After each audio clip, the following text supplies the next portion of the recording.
આજકાલ બાળકોને મોટા કરવા, તેમનું સિંચન કરવું, તેમનું ભવિષ્ય ઉજ્જવળ કરવું એ માતા પિતા માટે કઠિન બનતું જાય છે. કારણ કે છેલ્લા 2-3 દિવસથી એવી ઘટનાઓ આપણી આંખ સામે આવી રહી છે અને તમામને વિચારવા મજબૂર કરી રહી છે કે કેમ બાળકો આવું કરી રહ્યા છે, કેમ મા બાપથી બાળકો આટલી દૂરી બનાવી રહ્યા છે, ક્યાં કશું ખૂટી રહ્યું છે, તેની વિગતે ચર્ચા કરીએ. નમસ્કાર, આપ જોઈ રહ્યા છો નિર્ભય ન્યૂઝ અને હું છું આપની સાથે રિદ્ધિ. અમદાવાદના ખોખરા વિસ્તારમાં આવેલી સેવન્થ ડે સ્કૂલના વિદ્યાર્થીની હત્યાએ આખા ગુજરાતને હચમચાવી દીધું. આ વાત આટલાથી નથી અટકતી. હજુ તો આ ઘટનાથી કોઈ શીખ લે તે પહેલા જ બીજી ઘટના બની મહીસાગરના બાલાસિનોરમાં. બાલાસિનોરના તળાવ પાસે આવેલી સરકારી શાળામાં ભણતા બાળકો છૂટીને ઘરે જઈ રહ્યા હતા. એ સમયે ધોરણ 8માં ભણતા 2 વિદ્યાર્થીઓ વચ્ચે નજીવી બાબતે બોલાચાલી થઈ, જેમાંથી એક વિદ્યાર્થીએ બીજા વિદ્યાર્થીને નાના ચપ્પુથી હુમલો કરી ઘા ઝીકી દીધા, જેથી તેને સારવાર માટે દવાખાનામાં લઈ જવામાં આવ્યો. પીડિત વિદ્યાર્થીનો એક વિડીયો પણ સામે આવ્યો, જેમાં તે કહી રહ્યો છે કે એણે મને થપ્પડ મારી એટલે હું તેને સામે થપ્પડ મારવા માટે જઈ રહ્યો હતો. આ દરમિયાન તેણે મને સ્કૂલના ગેટ પાસે જ પકડી રાખ્યો અને ચપ્પુના ઘા મારી દીધા. વિદ્યાર્થીના ખભા પર એક જગ્યાએ અને પેટના ભાગે 2 જગ્યાએ ઈજાઓ પણ થઈ. હવે મોટો સવાલ એ છે કે આ વિદ્યાર્થી પાસે ચપ્પુ આવ્યું ક્યાંથી અને તે ચપ્પુ કેમ સાથે રાખતો હતો? આ ઘટનાના પડઘા હજુ તો પડે પહેલા જ ભુજમાં પણ હાઈસ્કૂલના વિદ્યાર્થીઓ વચ્ચે મારામારીનો બનાવ પણ સામે આવ્યો.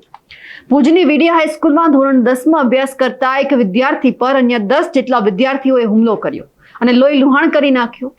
વિદ્યાર્થીને માથાના ભાગે ઈજા પહોંચતા સારવાર માટે ખસેડવામાં પણ આવ્યો. વિદ્યાર્થીઓ વચ્ચે થોડા સમય પહેલા થયેલી બોલાચાલી બાદ આ માથાકૂટ થઈ હોવાનું સામે આવ્યું. પણ આ ઘટનાઓ બને છે કેમ? વિદ્યાર્થીઓ પર શિક્ષકોનો પ્રભાવ કેમ નથી પડતો? કે પછી માતા પિતા પોતાના બાળકોને સમજી નથી શકતા? કે બાળકો પોતાના માતા પિતાને કંઈ નથી કહી શકતા? ક્યાંક માતા પિતા પોતાના બાળકને સમજી નથી શકતા એવું તો નથી બનતું ને? એક બાળકને જો કંઈ ન મળે તો તેના માતા પિતા એમની જીદ પૂરી કરે છે, તો સામે એક બાળકને એ પણ માતા પિતાએ સમજાવવું પડશે કે એક સમય માટે જ બધી જીદ સારી હોય. એક સમયે બાળકનું જો કાન ખેંચવો પડે તો માતા પિતાએ ખેંચી લેવાનો. એકવાર માતા પિતાએ પોતાનું થોડું ઉંમરલાયક બાળક થાય તો પાસે બેસાડી સમજાવવાનું અને પૂછવાનું પણ ખરું. એ વહેમમાં નહીં રહેવાનું કે બાળક મારું છે, મેં સંસ્કાર આપેલા છે તો કંઈ ખોટું નહીં કરે. એક શિક્ષકે પણ શાળામાં બધા વિદ્યાર્થીઓને ઘરની હૂંફ પૂરી પાડવી પડશે, જેથી એક બાળક જો એના મા બાપને કંઈ નથી કહી શકતું તો એમના શિક્ષકને કહી શકે છે, જેથી આવી ઘટનાઓ બનતી અટકે. અને ખાસ એક બાળકો જ્યારે એમને કોઈ શાળામાં તકલીફ પડે તો જ્યારે એમના શિક્ષકને વાત કરે તો એમના પર ધ્યાન આપે, જેથી બાળકના મનમાં કોઈ ખુન્નસ ન રહે અને કોઈ બીજાના બાળકને પોતાનો જીવ ન ગુમાવવો પડે. ત્યારે દરેક લોકોના મનમાં એક સવાલ ઉભો થઈ રહ્યો છે કે જે અત્યારના ટીનેજર્સના જે લોકો છે એ દરેક લોકોમાં આટલો બધો ક્રાઇમનો રેટ કેમ વધી રહ્યો છે? આ જ વિષયને લઈને આજે મારી સાથે જોડાઈ ગયા છે ડોક્ટર પ્રશાંત સર ભીમાણી. ખાસ કરીને તે એક મનોચિકિત્સક ડોક્ટર છે. સર, તમારી પાસેથી મારે સમજવું છે કે જે બાળકોની અંદર અત્યારે હાલ ક્રાઇમ રેટ ખૂબ જ વધી રહ્યો છે એની પાછળનું કારણ કયું હોઈ શકે છે? બંસીની અત્યારે જે બાળકોમાં ક્રાઇમ રેટ અથવા તો હિંસાનું જે પ્રમાણ વધી રહ્યું છે એના માટે હું 3-4 કારણોને જવાબદાર ગણીશ. એમાં સૌથી પહેલું કારણ એ છે કે બાળક હિંસા જે છે એ પોતાના ઘરમાંથી શીખે છે. ઘરની અંદર કોઈક માતા પિતા અંદર ઝઘડતા હોય, એકબીજાને મારતા હોય અથવા તો એકબીજા સાથે બહુ જ અપમાનજનક ભાષામાં વાત કરતા હોય, કદાચ કોઈકને એ ઘરની અંદર જ કોઈક માનસિક વિકૃતિ હોય અને એ ગુસ્સો કરતું હોય, આવું બની શકે. અથવા તો એ બાળકની આસપાસનું વાતાવરણ પણ એ પ્રકારનું હોય કે જ્યાં હિંસાને વધારે પડતું સ્થાન આપવામાં આવતું હોય. તો આ એક કારણ છે જે ઉછેરની પ્રક્રિયાનો એક ભાગ છે. એટલે હું એને બેડ પેરેન્ટિંગનો એક ભાગ કહીશ. બીજું સૌથી અગત્યનું કારણ છે એ છે સ્ક્રીનનું એડિક્શન અથવા સ્ક્રીનમાંથી આવતું કન્ટેન્ટ. જેમ કે અત્યારે તમે જુઓ તો વેબ સિરીઝ બધી હોય છે અથવા તો મૂવીઝની અંદર હિંસા બહુ જ મોટો ભાગ ભજવે છે. બ્લડ શેડ હિંસા બહુ કોમનલી, એટલે આમ કદાચ કોઈનું ખૂન થતું હોય તો આપણને એમ રૂટીન વાત લાગે પિક્ચરમાં. પહેલાના જમાનામાં તો કદાચ મને યાદ છે બહુ પહેલા તો કદાચ લોહી પણ બતાડવામાં નતું આવતું, એવો એક સમય હતો.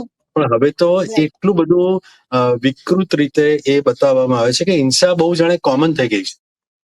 અને આ બધું જ બાળકોને મોબાઈલની અંદર અવેલેબલ છે, પોતાના હાથમાં અવેલેબલ છે. એટલે સીધે સીધું આવું કન્ટેન્ટ બાળકોના કુમળા માનસમાં સીધો પ્રવેશ કરે છે.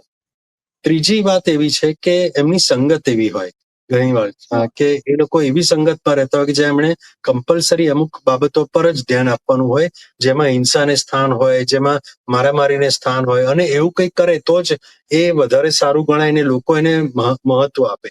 એટલે કદાચ બીજા બાળકોનું ધ્યાન કેન્દ્રિત કરવા માટે થઈને પણ ક્યારેક લોકો આવું કરતા હોય છે.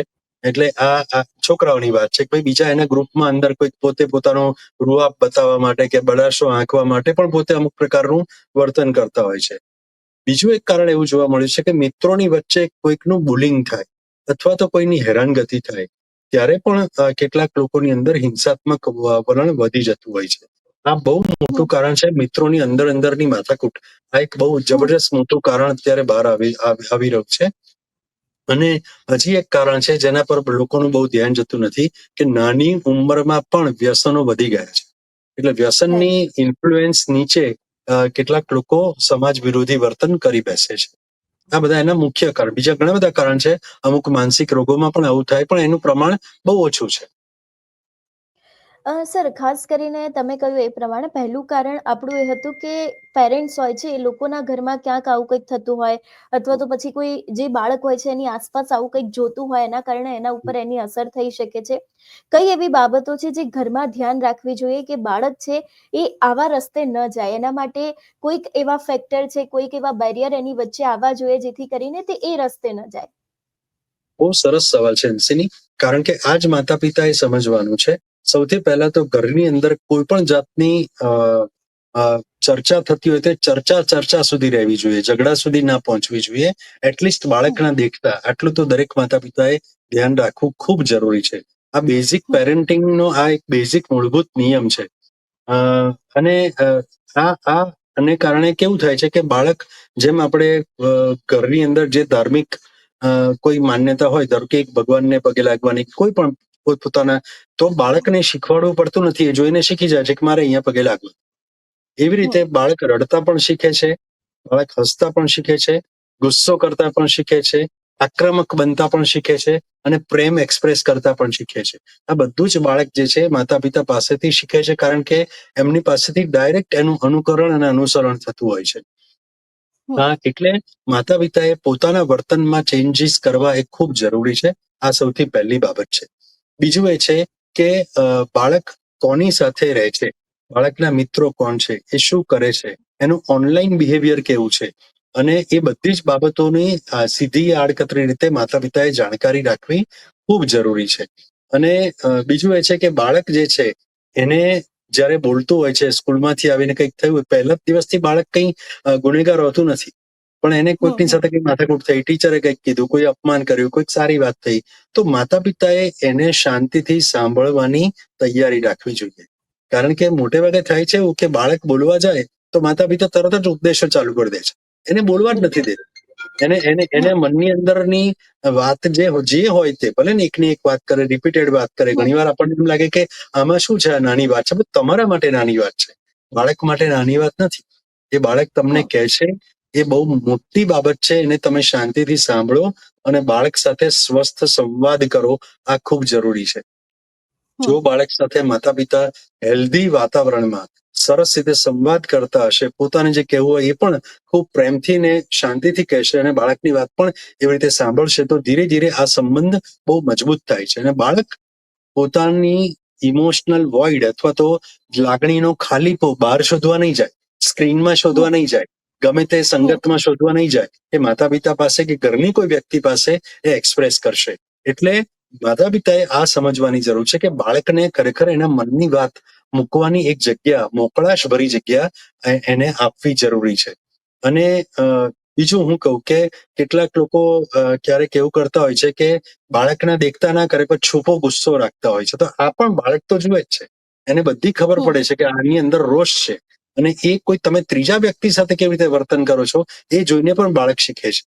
એટલે આ બાબત છે. પછી ટીવી પર અમુક બાળકોની હાજરીમાં જ જોવાતું હોય, પછી અમુક કોમન જે છે વાયોલન્સ ને કોમન રીતે લેવાતી હોય કે આ તો ઠીક છે, આવું બધું તો થાય એમ માનીને જે ચાલતા હોય, બાળક એવું સમજે છે કે આને પર તો મમ્મી પપ્પાએ સ્ટેમ્પ મારી દીધો છે કે આવું તો જોવાય.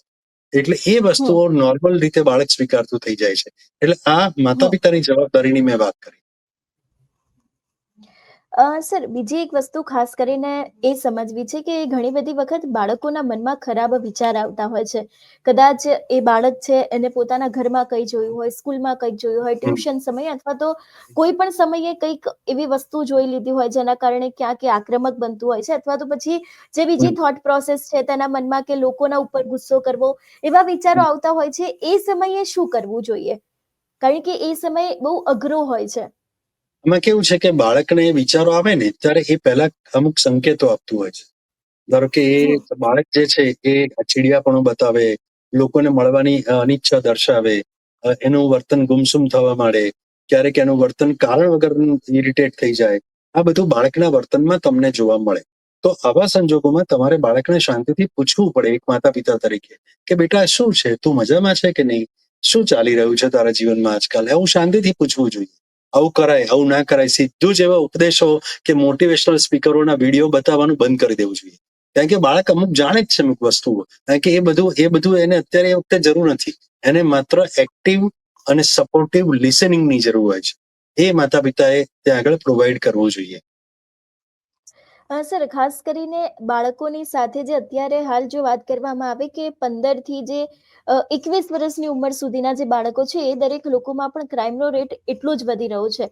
કદાચ હમ. બાળકો છે ત્યારથી આવું કંઈ જોતા હશે અથવા તો તમે કહ્યું એ પ્રમાણે સ્ક્રીનની બહુ અસર થાય છે. મારે ખાસ કરીને આ વિષયને ઊંડાણપૂર્વક એટલા માટે સમજવો છે કારણ કે અત્યારે મોબાઈલ છે તે નાના બાળકથી લઈને વૃદ્ધા સુધીના હાથમાં હોય છે. દરેક હમ. લોકોનું કામકાજ છે તે મોબાઈલથી શરૂ થતું હોય છે ને મોબાઈલથી પૂરું થતું હોય છે. તો ખાસ રાઈટ. કરીને બાળકો માટે આ જે મોબાઈલ છે એ પણ આની અંદર ખૂબ જ એટલો જ જવાબદાર ગણાતો હોય છે. ક્રાઇમ રેટની અંદર આપણે જોતા આવે છે કે બાળક કંઈક વિડીયો, ફોટો જોતું હોય છે એના કારણે તે આવું કંઈક કરતું હોય છે. તમે સર આને કેવી રીતે જુઓ છો? ખાસ કરીને એક વસ્તુ મારે સમજવી છે. જી સર. મેં આગળ કહ્યું ને તેમ સ્ક્રીન પરથી જ આ બધું આવે છે. એટલે જી સર. બાળકના હાથમાં જ મોબાઈલ છે. હવે હું તમને કહું કે હમ. કોઈ પણ વિડીયો ગેમનું વળગણ છે બાળકને, જેમ કે પબજી છે, કોલ ઓફ ડ્યુટી છે, મિલિશિયા છે, આ બધી ગેમ્સ બાળકો બહુ રમતા હોય છે. આ રાઈટ. આમ ભલે એને બેન કરી હોય પણ એ ગમે ત્યાંથી એની લિંક મેળવી લેતા હોય છે. હવે આ ગેમમાં હોય છે શું વંશીની, કે આ ગેમ જે છે એની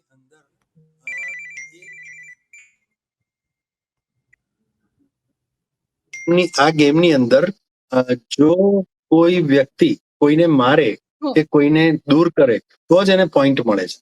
એ સિવાય આગળ જ જઈ શકતું નથી. એટલે એને હિંસા કરવી એના માટે બહુ અનિવાર્ય બને છે જો એને ગેમમાં આગળ રહેવું હોય તો.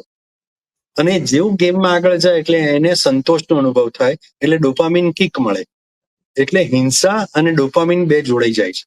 અને એટલા માટે વારંવાર હિંસક વિચારો જ મગજમાં ચાલે છે. અને આ વાત જે છે આપણે ભૂલી જઈએ છીએ. બહુ જ ઇમ્પોર્ટન્ટ વાત છે કે સ્ક્રીનમાંથી વિડીયો ગેમ દ્વારા કે કોઈ પણ હિંસક કોઈ ઇવન રીલ જુએ તો પણ એના મનમાં એ જ પ્રકારની ઘટના થાય છે. એટલે આ બાબત બહુ ભયંકર છે અને આપણે સમજવી પડશે કે મોબાઈલનો જે ભયંકર જે છે આજકાલ બાળકો એટલા ગેમિંગના રવાડે ચડ્યા છે કે નથી સમજાતું કે બાળકો ગેમિંગને જ પોતાનું જીવન સમજીને કેમ સીધું જ અનુકરણ કરી નાખે છે. એટલે જો આ બધું અટકાવવું હોય તો પહેલી ફરજ મા બાપની છે કે તે પોતાના બાળકને સમજે, જરૂર પડીએ સમજાવે, જેથી કરી બીજાના પરિવારનો માળો ન વિખેરાય. અમારા અહેવાલને લઈને અને જે રીતે ગુજરાતભરની અંદર આવી ઘટનાઓ સામે આવી રહી છે તેમને લઈને આપ શું માનો છો, કમેન્ટ કરીને ચોક્કસથી જણાવજો. સાથે જ અમારી નિર્ભય ન્યૂઝ ચેનલને લાઇક, શેર અને સબસ્ક્રાઇબ કરવાનું ભૂલશો નહીં. નમસ્કાર.